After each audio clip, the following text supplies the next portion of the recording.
Merci Seigneur Jésus, parce que tu nous as révélé que tu es toujours avec nous, Seigneur. Amen. Merci pour ton sacrifice. Merci pour ton sacrifice sur cette croix.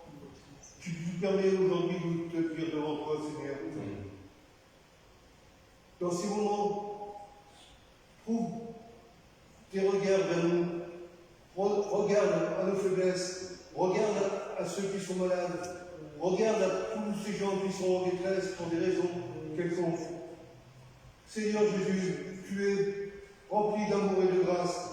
Alors bénis ton peuple, bénis chacun de nous, bénis chacun des proches, bénis chacun de notre entourage. Seigneur Jésus, que la parole qui soit annoncée aujourd'hui nous serve à nous rapprocher de toi davantage.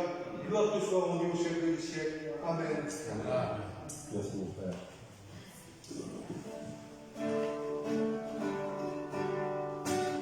Un jour, t'es parmi au milieu de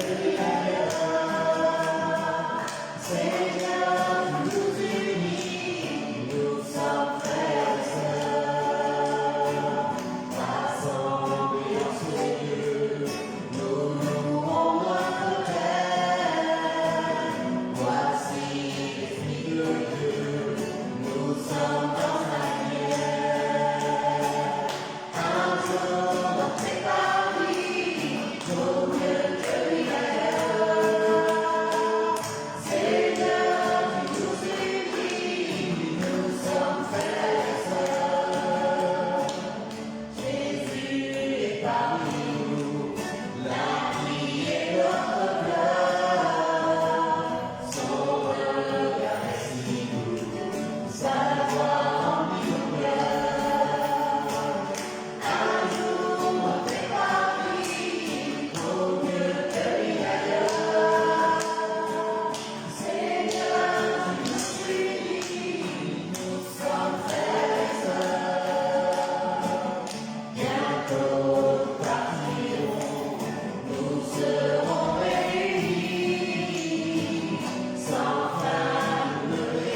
Alléluia, Seigneur, sois loué, sois béni, adoré, ton esprit en vérité, ta parole qui touche des adorateurs en esprit, et on est en vérité, nous sommes devant toi, Seigneur, ce soir. Merci pour la grâce que tu nous donnes de pouvoir nous réunir, de pouvoir nous rassembler, de pouvoir communier, de pouvoir prier, de pouvoir déposer nos fardeaux, de pouvoir prier, intercéder ensemble, Seigneur, pour nous-mêmes, pour nous bien-aimer, pour ceux qui périssent, pour ceux qui sont malades, pour nos besoins, pour ceux qui sont dans la douleur, la difficulté. Seigneur, nous voulons vraiment nous humilier devant ta face, Seigneur, et ouvrir nos oreilles à ce que tu nous dis, Seigneur. Seigneur, si tu as de joie, Seigneur, qu'on vient dans cette maison, si tu as de joie pour sauver nous. Mais Seigneur, parce que tout nous donne de joie, Seigneur Jésus-Christ, Seigneur, on vient de chanter, on te rend toute la gloire, c'est la vérité. Seigneur, on te rend toute la gloire ce soir, ensemble.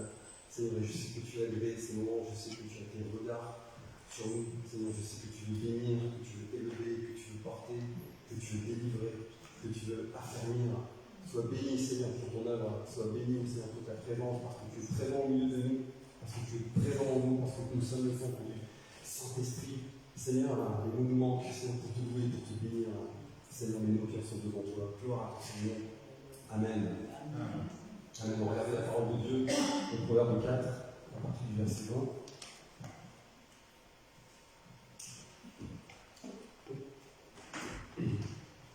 Alors, je ne sais pas si vous vous souvenez, le temps que le Proverbe arrive, il y a très longtemps, il y a quelques mois, Christian avait donné ce conseil de lire la parole de Dieu, notamment des proverbes chaque jour, comme il dit dans les 30, 31, et c'est correspondait une fois par jour. Tu te souviens de ça, Christian? J'ai appliqué le conseil, je veux dire que c'était bénéfique, je te remercie. Parce qu'il y a une richesse, des trésors, et alors chacun sa routine, le bon et c'est de commencer. Du coup, alors je pense que tu commences comme ça, tu commences par un proverbe, une page de proverbe, c'est ça que tu fais. Moi je fais ça. Et du coup, ça me met en appétit, et ça m'ouvre l'esprit, ça m'ouvre le cœur, et c'est merveilleux. Et il y a un verset que je cite régulièrement, c'est le Proverbe 4, 23. Garde ton cœur plus que toute autre chose, car de lui viennent les sources de la vie. Et du coup, je me suis dit, on va regarder un petit peu au-dessus, un petit peu en dessous ce qui se passe, et à partir du Proverbe, à partir du verset 20. C'est des versets qui sont vraiment clés et importants, instructifs, riches de sens, riches de puissance, parce que la parole est esprit. Mon fils, sois attentif à mes paroles, prête l'oreille à mes discours, qui ne s'éloignent pas de tes yeux, garde-les dans le fond de ton cœur, car c'est la vie pour ceux qui les trouvent, c'est la santé pour tous les jours. Garde ton cœur plus que toute autre chose, car de lui viennent les sources de la vie. Écarte de ta bouche la fausseté, éloigne de tes lèvres les détours, que tes yeux regardent en face et que tes paupières se dirigent devant toi. Considère le chemin par où tu passes et que toutes tes voies soient bien réglées. N'incline ni à droite, ni à gauche, et détourne ton pied du mal. Amen. Amen, la parole de Dieu, par les autres que la meilleure. C'est merveilleux. On va reprendre verset par verset assez rapidement. Le Proverbe 4, 20 commence par mon fils. Il aurait pu écrire mon fils et ma fille, parce que ça s'adressait aux frères et aux sœurs, s'adressait à ceux qui sont en Christ, à ceux qui aiment Dieu, à ceux qui aiment sa parole, et ceux qui veulent se rapprocher, nourrir une relation, croître dans la parole, dans la foi et dans l'esprit. Mon fils.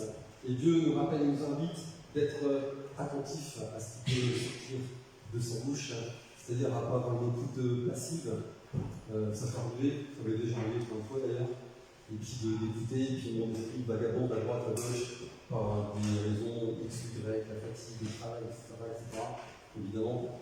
Mais Dieu nous invite à rester attentifs à sa parole, à avoir une oreille qui soit exercée, justement pour nourrir cette relation, une relation qui désigne déjà ici comme une filiation, le père avec le fils, le père avec sa fille, parce que la parole dit que nous sommes enfants de Dieu, parce que Dieu nous a donné le pouvoir d'être enfants de Dieu. Donc c'est une invitation, une exhortation, une écoute active, parce que la parole est précieuse, parce que la parole est Jésus, parce que la parole est faite chair en Jésus-Christ. Et parce que, au verset 21, qui ne s'éloigne pas de tes yeux, garde-les au fond de ton cœur. Donc ici nous invite, comme on retrouve ça dans le chapitre 1 de Josué, que celui ne s'éloigne pas de toi, mais le jour et nuit, qui ne s'éloigne pas de tes yeux, garde-les dans le fond de ton cœur.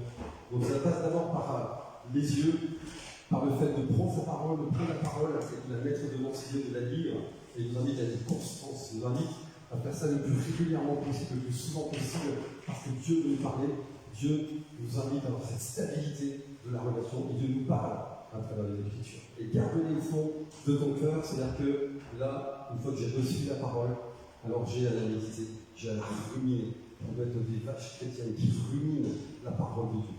Parce que c'est la vie de ceux qui les trouvent, ceux qui trouvent les discours, ceux qui trouvent les paroles de Dieu. Ici, ça m'a fait penser au verset de Jean 6, 63, que je cite aussi régulièrement. Les paroles que j'ai dites sont esprit et vie. La parole de Dieu, elle est esprit. Dieu est esprit, Jésus est esprit, donc sa parole est esprit. La parole de Dieu est esprit. Et on est invité à la lire avec l'esprit, dans l'esprit, parce que c'est la vie spirituelle, la vie en Christ. Autrement, c'est la mort spirituelle. Celui qui ne se nourrit pas de la parole de Dieu, il est mort spirituel, ou il meurt spirituellement. Et c'est la santé pour tout le corps. Ça, c'est des aspects. Alors, je ne vais pas développer ce truc, mais il y aura quelque chose, il y aura pas mal de choses à faire dessus. Évidemment, on pense à ce verset qui dit c'est par tes meurtrissures que nous sommes guéris. Et Dieu nous demande par cette parole qui est imprégnée dans nos cœurs, qui est imprégnée en nous, par cet esprit qui est en nous. Il vient nous régénérer non seulement l'esprit, mais aussi le corps. Donc garde ton cœur plus que toute autre chose. Si nous devons garder notre corps, c'est parce qu'il y a un danger avec la garde. Et on y reviendra un petit peu plus loin. Car de lui vient une source de la vie.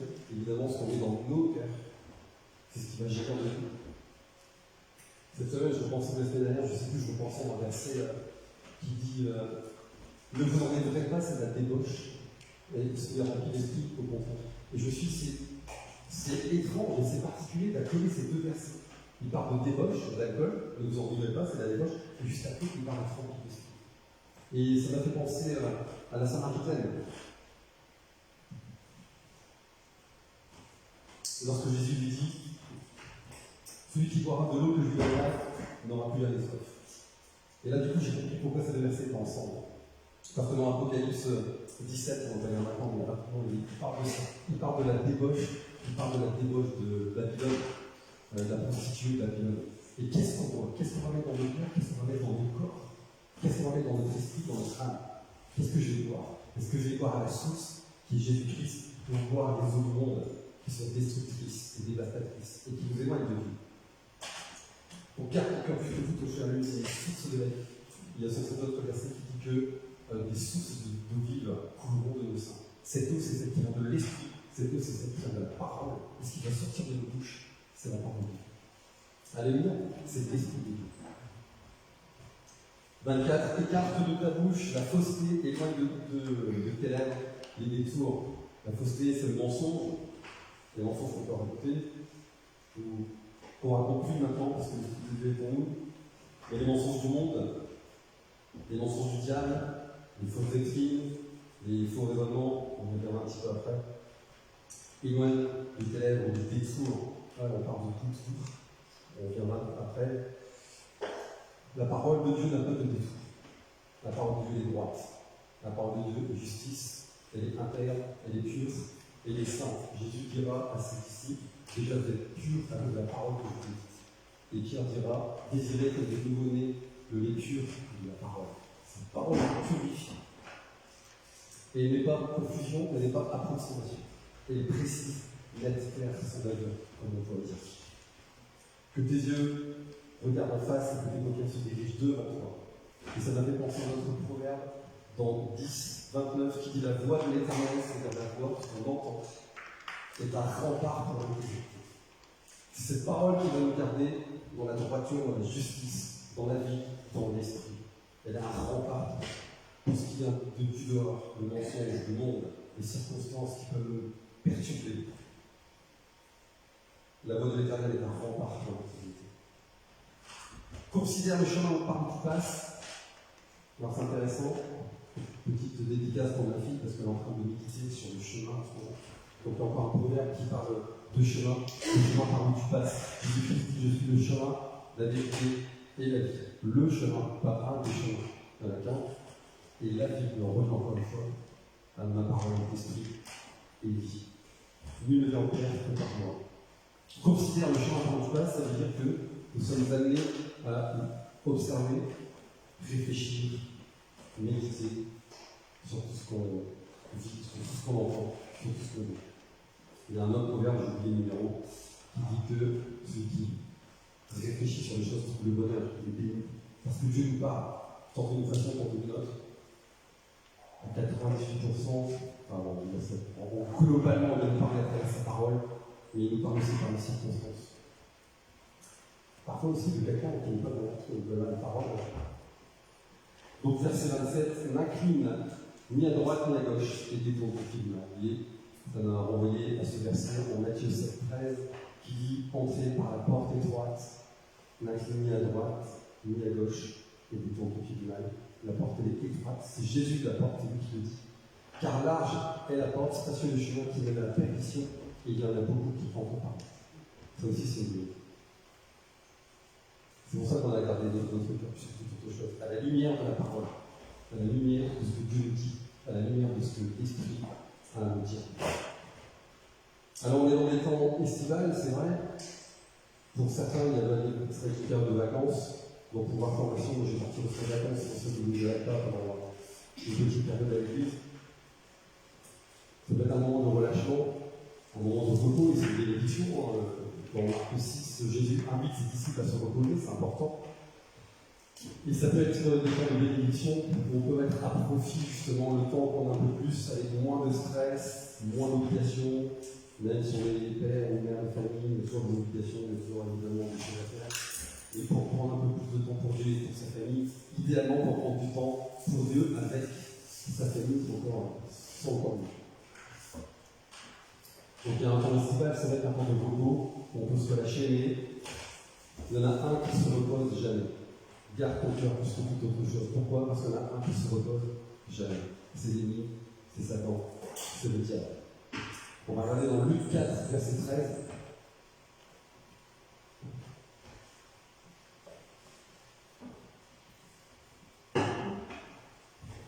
Après avoir tenté de toutes ses manières, et vous connaissez ce passage où Jésus est tombé dans le désert par l'esprit, il est tenté 40 jours par le diable. Et au bout de 40 jours, après avoir tenté de toutes ses manières, le diable s'éloigna de lui jusqu'à un moment favorable. Il est terrible ce verset. Parce que pendant 40 jours, Satan s'est acharné à tenter Jésus, qui est dans une tentation. Alléluia. Mais Satan s'en va pour mieux revenir, pour attendre le moment favorable. Et s'il l'a fait pour Jésus, croyons-moi que nous allons être épargnés. La parole nous parle des fruits du diable. En Éphésiens 6, 11, revêtez-vous de toutes les armes de Dieu afin de pouvoir tenir ferme contre les ruses du diable. L'ennemi va pointer exactement le point sensible, va pointer exactement notre faiblesse. Dans ce passage, on a Dieu qui est fait homme, qui a été assailli, comme je viens de dire, pendant 40 jours. Il n'a pas lâché. Et au terme du jeûne, il est écrit qu'il eut faim. Et Dieu fait homme, il fait de chair et de sang à ce moment-là. On s'imagine, je ne sais pas si vous avez déjà jeûné, mais en vérité, c'est un vrai sacrifice, c'est dur de jeûner. Même une demi-journée, des fois c'est compliqué, une journée. Alors 2, 3, mais imaginez 40. Moi, ça m'a jamais arrivé de jeûner 40 jours. Mais même le peu que j'ai pu donner à Dieu de cette manière, c'est compliqué. C'est pour ça que ça reste un sacrifice. Et la faim, c'est quand on jeûne, on se plus à manger. Et c'est là qu'on s'imagine à quel point le temps du repas, du temps justement, le matin, le midi, quand on a des enfants au goûter, le soir, ça prend du temps. C'est des moments riches, conviviaux. Mais là, Jésus était seul. Et il a faim. Et Satan vient juste là, à ce moment-là. Physiquement, je pense que Jésus ne devait pas être au milieu de Satan. Et c'est là que Satan intervient. Et il lui dit, si tu es le Fils de Dieu, ordonne à cette pierre qu'elle devienne du pain. On reviendra à ça après. Je ne sais pas quelle est votre faiblesse. Avec la parole, on est amené à connaître aussi nos faiblesses, nos propres faiblesses. Mais je pense que vous l'avez expérimenté, si Dieu ne peut pas s'attaquer à vous, il va s'attaquer à vos proches. Garde ton cœur plus que toute autre chose. Dieu nous donne la possibilité de discerner pour contrer les manœuvres de l'ennemi. Et on voit dans la parole, on voit dans le monde qu'on dit que Dieu s'est attaqué, que Satan, s'est attaqué à tout ce que Dieu nous a donné. La relation entre l'homme et Dieu, dans le jardin d'Éden, où il est venu parler à elle. Si tu es sûr que Dieu t'a parlé, tu es sûr qu'il t'a dit ça. La relation entre les humains, on ne peut pas dire qu'on vit dans un monde de paix. Des fois, il n'y a même pas la paix dans la famille. Des fois, il n'y a pas la paix avec les enfants. Des fois, il n'y a pas la paix dans le couple.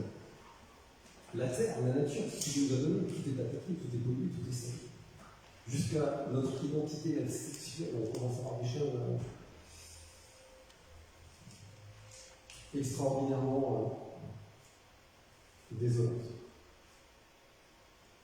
On commence à faire croire à nos propres enfants que si sont des garçons, c'est pas forcément bon, et puis si sont des filles, c'est pas forcément bon. Pourtant, Dieu a créé un homme, il a créé une femme. Tout ce que Dieu dit est parfait, tout ce que Dieu fait et parfait.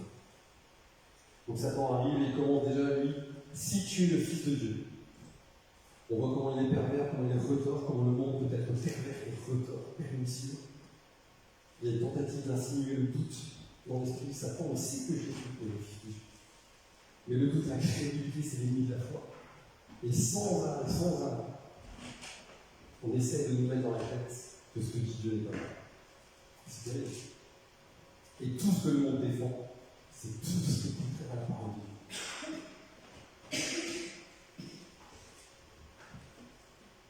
Jésus lui répond, et c'est là c'est fantastique, Jésus lui répond, alors que Satan l'attaque sur le pas, il l'attaque sur quelque chose de charnel, on a des besoins, c'est vrai. Mais Jésus lui répond, l'homme ne vivra pas de pain seulement, lui qui est le pain de vie. Et il ramène tout de suite ce combat, cette lutte, au spirituel. Par ce passage, je me rappelle que nous n'avons pas à lutter contre la chair et le sang, mais contre les autorités, les dominations, etc., le prince de ce monde, le prince de l'air, comme il est dit ailleurs. Et Jésus, dans son état de faiblesse, dans son état de fragilité, on pourrait dire, humaine, puisqu'il a faim, 40 jours de jeûne, je le rappelle, ce qu'il va mettre en avant, c'est la parole de Dieu. C'est l'esprit et la vie. Et même dans ces moments difficiles, dans ces moments compliqués, c'est ce qu'il va mettre en avant. Mais ce qu'il y a d'étonnant, ce qu'il y a de surprenant, c'est qu'il n'y a aucune manifestation de crainte, ni de peur, ni de surprise, ni d'angoisse de la parole de Jésus. Il est lui-même la parole faite chair, c'est ce qui lui permet de rester debout, à pouvoir répondre. Et il répond par la parole, et à ce moment-là, Jésus nous dit la prééminence de la parole. Je répète, Jean 6, 63, c'est vraiment quelque chose que j'ai à cœur depuis tous les jours, en fait. Les paroles que j'ai dites sont esprit et vie. Donc malgré son état, Jésus répond par la parole. Et il est même écrit que quand il va dans le désert, c'est l'esprit qui l'emmène, qui le remplit d'esprit. Et quand il se défend par la parole, il sort de ce combat avec la puissance de l'esprit, c'est la puissance de l'esprit conscient. Son obéissance, sa fidélité, son attachement, l'a amené à relever la puissance de l'esprit. Amen.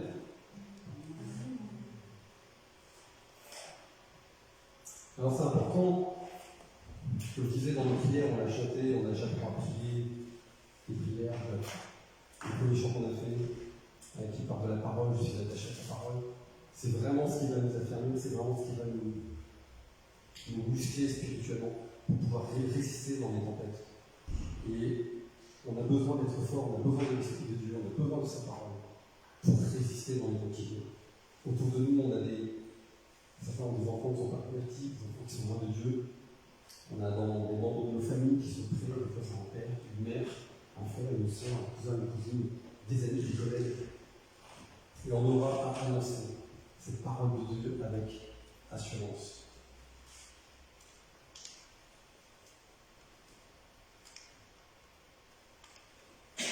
Dans Jérémie 13, il est écrit, verset 15, c'est l'Éternel qui parle.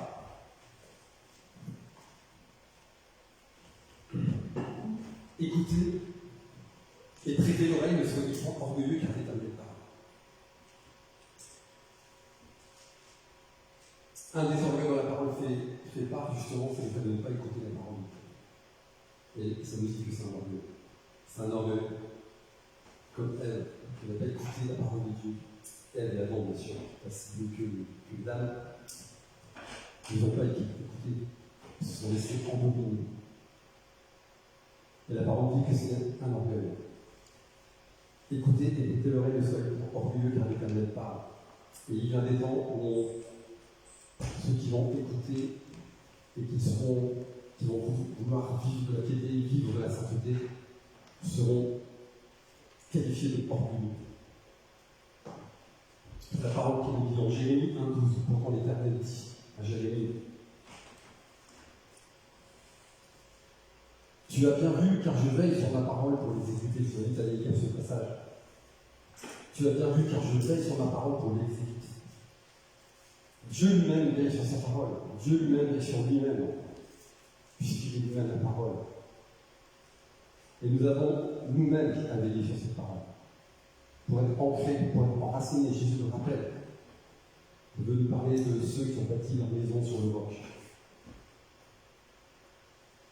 Moi-même, je vous dis, tout ce que je vous dis, allez le vérifier dans la parole. La parole est elle-même, malheur à l'homme qui se confie en l'homme. Ne vous confiez pas juste à moi ce que je peux vous dire. Allez voir dans la parole, allez vérifier. Tu as bien vu, quand je veille sur ma parole pour l'exécuter, nous avons nous-mêmes à veiller sur cette parole. Et je vais, pour terminer, juste relever deux ou trois dangers de ne pas être ancré dans la parole. Je parle le passage en 2 Timothée 4, 3.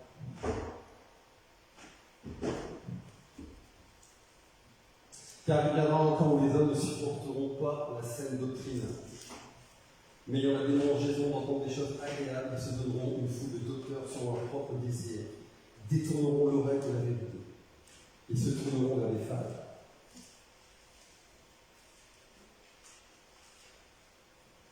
La parole qu'on lit, la parole qu'on médite, elle est bénéfique, elle est bonne, elle nous bénit, c'est vrai, elle nous fait grandir, elle nous fait croître. Mais dans les années, il est écrit, Dieu dit que ma parole est comme un marteau. Parfois, elle vient heurter notre cœur. Parfois, elle vient heurter notre conscience. Pourquoi? Parce que Dieu nous tire vers la sainteté. Dieu nous tire vers lui. Dieu nous attire vers lui. Et la vérité fait mal. Jésus va parler d'émondage.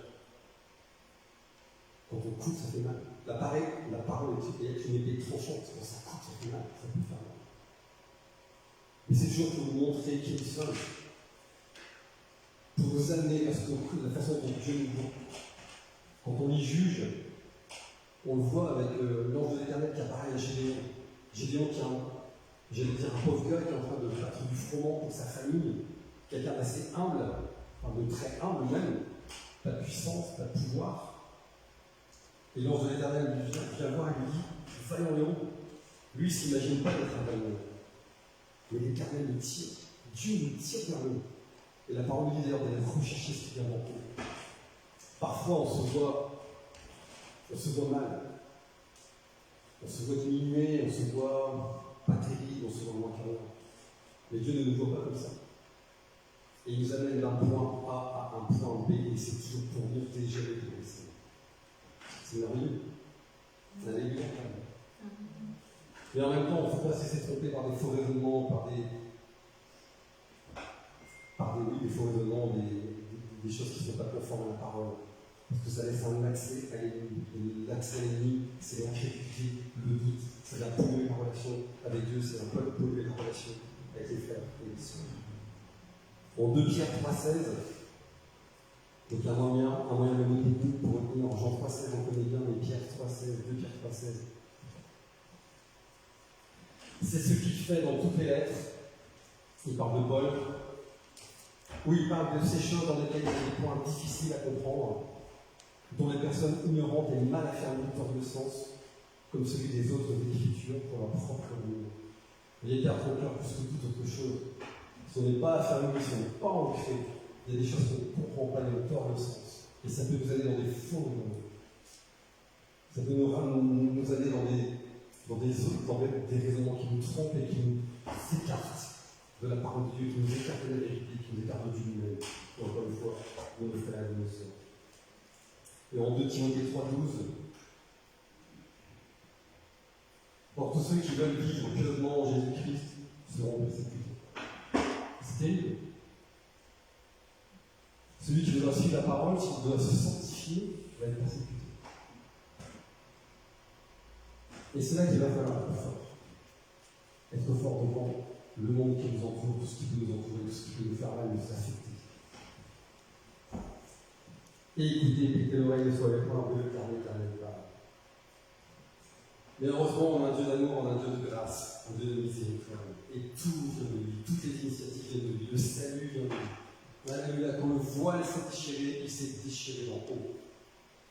Il s'est déchiré du haut vers le bas. Et le voile s'est écarté. Et on a eu un accès à Dieu direct. Alléluia. Et voici le temple se déchirant dans Matthieu 27, 51.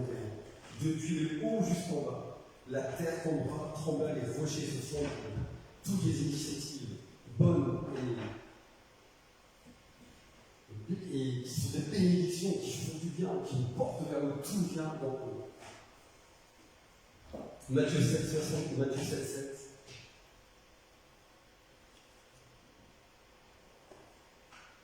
Demandez, et l'on vous donnera.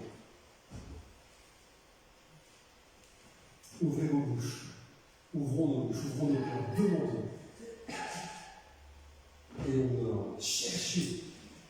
Cherchez ce défi de faire un effort, d'aller creuser, d'aller à la rencontre, et vous trouverez. Frappez et on vous ouvrira. Et je vous redis, la porte, c'est Jésus-Christ. Dieu ne ferme pas la porte à ceux qui frappent. Dieu ne ferme pas ses oreilles à ceux qui demandent. Dieu se laisse trouver par celui qui le cherche. Une parole qui dit, approchez-vous de Dieu et il s'approchera de vous. Alléluia. Pendant que nous sommes en vie, pendant que nous sommes là, pendant que nous sommes sous le feu de la grâce, le feu de l'esprit, ayons vraiment à cœur de connaître davantage Dieu, de le chercher, d'être ancré dans sa parole, pour être affermi, comme je l'ai dit tout à l'heure, ne pas être mal affermi, et ne pas emprunter des voies qui sont tortueuses. Le chemin est ouvert, le chemin est droit, et le chemin c'est Jésus-Christ. Alléluia. Et prions aussi que ceux qui nous entourent trouvent cette vérité, frappent à la porte, demandent, et qu'ils aient à cœur de chercher l'Éternel. Jésus dit, si ce n'est pas toi qui les appelles en parlant son Père, alors ils ne viendront pas. Alors prions que Dieu appelle nos bien-aimés, que Dieu appelle nos familles, nos enfants, femmes, épouses, collègues, tous ceux qui nous entourent. La parole de Dieu est la vie, la parole de Dieu est l'esprit. On va prendre un dernier chant avant de passer à la prière.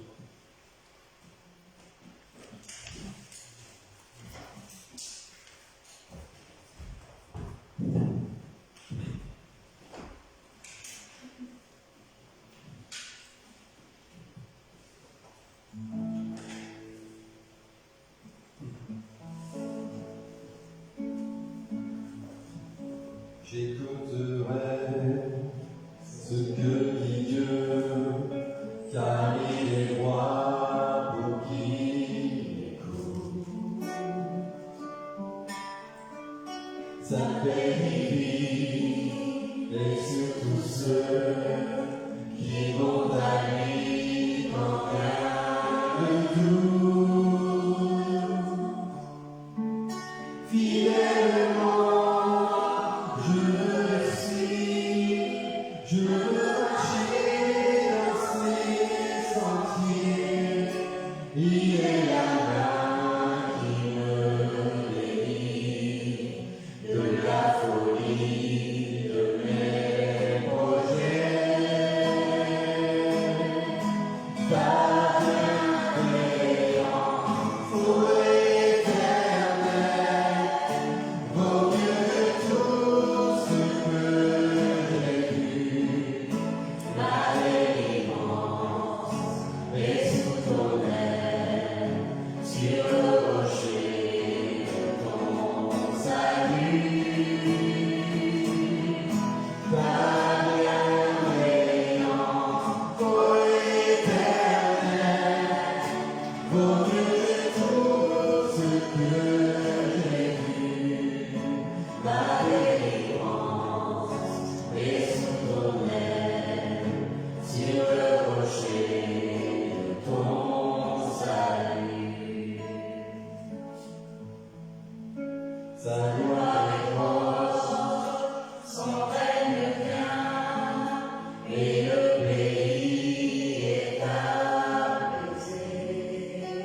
ta